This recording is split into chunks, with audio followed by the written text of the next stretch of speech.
We are live. Reap the Harvest. Matt Tack is in Cleveland. It is Real Estate Wednesday. What's going on, Matt? What up, Patty Pat? Dude, we're just getting it done. Living the dream. Living the dream. So what are you doing in Cleveland? Real estate things? I'm actually, well, I guess you say it. No, my grandfather passed away, so I'm up here for his funeral. Celebration of life, though. The man was 93 years old. Nice. Lived an awesome life. Tremendous man. So now it's a celebration, man. He killed it. He lived every day. That's what I like to hear. That's what I like to hear. So yeah, no, he's awesome. Yeah, that's man. Cool. So I'm coming up here in a few days, seeing family, celebrating his life, and then heading back down to sunny Tampa. It's beautiful. So it is Real Estate Wednesday. It is Real Estate Wednesday, and you wanted to talk a little bit about passive income. So why don't you break down a little bit of how you do that in your business for people? Yeah, I think there was just a few questions that actually came through, and then I was actually responding to a few questions on the internet, on social media outlets and channels that we're on about what passive income looks like. And so passive income, right? There's a multitude of ways to get passive income. My channel obviously is real estate. How is real estate different from any other passive channel, right? So a lot of the new waves, which are tremendous ways to create avenues of passive income, are e-commerce. E-commerce is a great way to earn passive income, and to create stores and have it not as an active source. So obviously you're going to have active income and passive income. If you don't know active income, please reach out to your accountant or CPA. They'll let you know the differences when you do your taxes at year end. But your bookkeeping always has to show a layer of active versus passive, right? But what is the benefit of real estate? Why does real estate passive income typically outweigh other forms of passive income? Well, it's depreciation. So depreciation is the key factor in your tax liabilities, and where you can really increase your returns, right? By showing on decreasing your tax liability while an asset is maybe appreciating. So take a multifamily asset, take a strip mall or whatever it may be. I have a couple. I'm in syndications in some strip malls, and about to maybe actually get into another one. We had a conversation yesterday looking at one in actually Temple Terrace, Florida.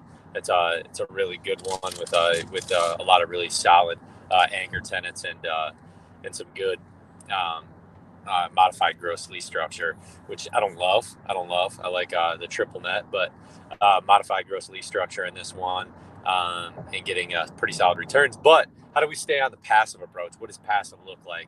Now, passive is when you aren't dedicating time. So as a real estate professional, you just are not dedicating time or have an active interest into the day-to-day management of something. It's just an active return that you're getting on a maybe a limited partnership you've given it to within the structure of a PPM. So, and PPM is a private placement memorandum. So it's a built-up construct of a general partnership and a limited partnership.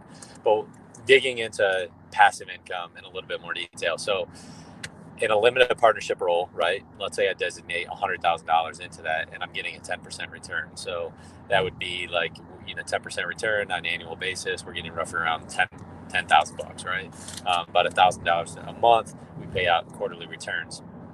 Now, when you do, if passive income in something like a multifamily or a hard asset, what that allows you to do is that actually allows you to take depreciation where there might be in a value add is, you're doing a cost segregation. I know cost segregation is another layer in this thing. I'll bring on Yosef. He'll talk to you a little bit more about that. I'll bring on Anderson Business Advisors at some point. They'll talk to you a little bit more about the level of what a cost segregation is. But what it details is the level of depreciation that is going to be given to the general partnership and the limited partnership for that particular asset. Now, when you take on or take down a new asset, there's always going to be some sort of level of depreciation. So you're going to have depreciation amortized. You can do a straight line method over 25 years, or in a cost seg, you can actually consolidate that, and that actually can be captured, I think, into a limited of like 5 years. You can accelerate that. I think all ND actually year one. But I am not the expert. I count on experts to actually do that. So when we bring a cost seg expert in, they'll do the cost seg, and then we'll basically capture that probably on the front side within the first 2 to 3 years of something. Now, why is that important? Why is that important in passive income, specifically in real estate? Well, if you earn that $10,000, right, and you were able to accelerate that, let's say you're in a 5-year syndication, and then you amortize that depreciation over 5 years.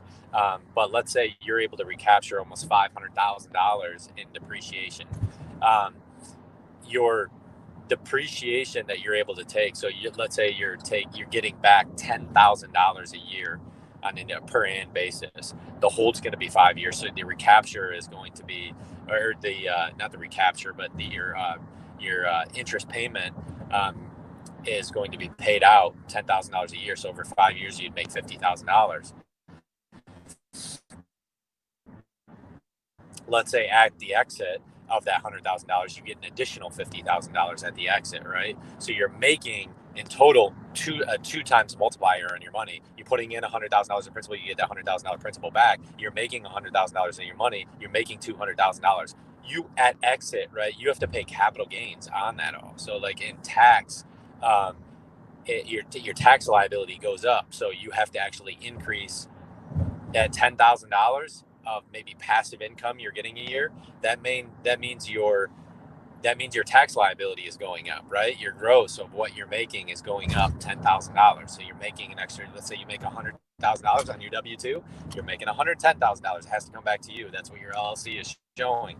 Hey, this guy's making $100,000 on his W-2, working for such and such. And then he has passive returns of $10,000 a year, so $110,000, right?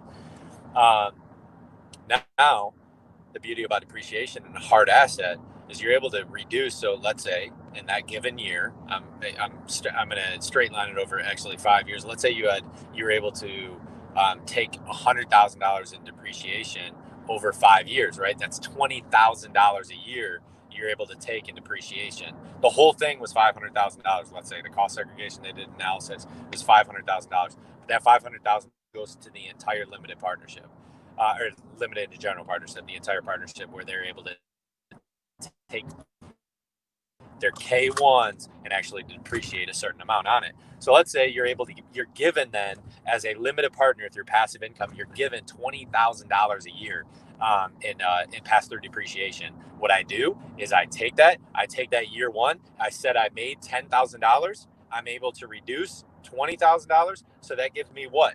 Negative $10,000 in depreciation. What do I do with that negative $10,000? Well, I take that negative $10,000 and roll it up underneath my W-2. And so instead of saying I made $100,000 last year, I now make $90,000. What does that do? Well, that allows me to pay less in taxes every year. What does that ultimately do? Is that puts a little bit more cash back into your pocket. That can be huge if you are in a certain tax threshold, right? Let's say you're making $250,000 a year or $250,000 a year, and it reduces your tax liability and puts you into a lower bracket, a lower tiered bracket. So instead of being taxed maybe 40 or 45%, you're being taxed 30, 32%, or whatever it might be. Once again, I'm not a complete expert. I count on the experts to do this. That's why we hire this stuff out. But the beauty of passive income is that if you are a W-2 employee, let's say, doctors, attorneys, those are big things in my world as far as passive income and recruiting capital to come over, because they work a lot, right? And they make a lot.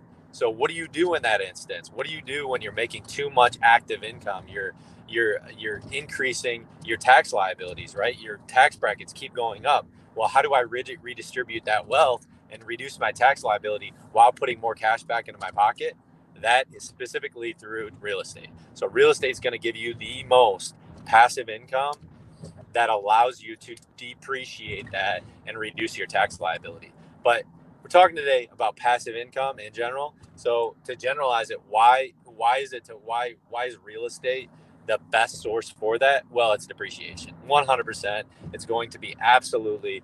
If you are I want to be a passive investor, reach out to me, because I can actually walk you through those steps of how it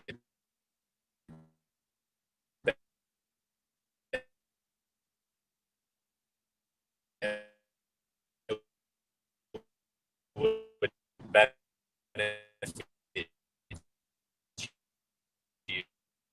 you to do something like that. What does that look like, though? So real estate is that vehicle that allows you to depreciate and then ultimately roll that back over into your W-2. So if you're active, the whole periods are going to be really from 3 to 7 years, I would say. It depends on what you're investing in and what vehicle that you're utilizing. If it's a bigger project, it might be a little bit bigger syndication. It might be a little bit longer hold. If it's a smaller syndication, that might be actually a little bit shorter. But I mean, other forms that we're looking into even right now are e-commerce. E-commerce is another world as far as like passive investments, right? With low overhead, low management.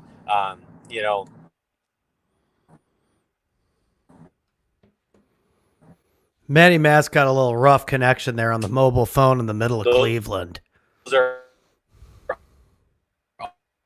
all forms of. We're in and out. Boom. We're back now. Yeah, we're back. It's just a rough connection there on a mobile phone traveling. Yeah. Okay. Cool. Well, we'll wrap it up, man. And I just want to come to the table today talking. No, I thought it was great. It was great. Yeah. You guys hit Matt up if you're interested in this. I mean, as you can see, he has the freedom to, do what he needs to do with regards to your grandfather. Sorry to hear that, obviously. Yeah. And I think it's important to remember that you have the ability to travel there and do what you need to do because you've created a system in your business that supports that type of a decision. Some people can't just pack up and travel and do whatever they need to do. You can. So that's an important lesson in all of this. So Matty Matt, as always, my friend, great info. And we'll see you soon. Get it done. All right, brother. Peace. We out. Rock on.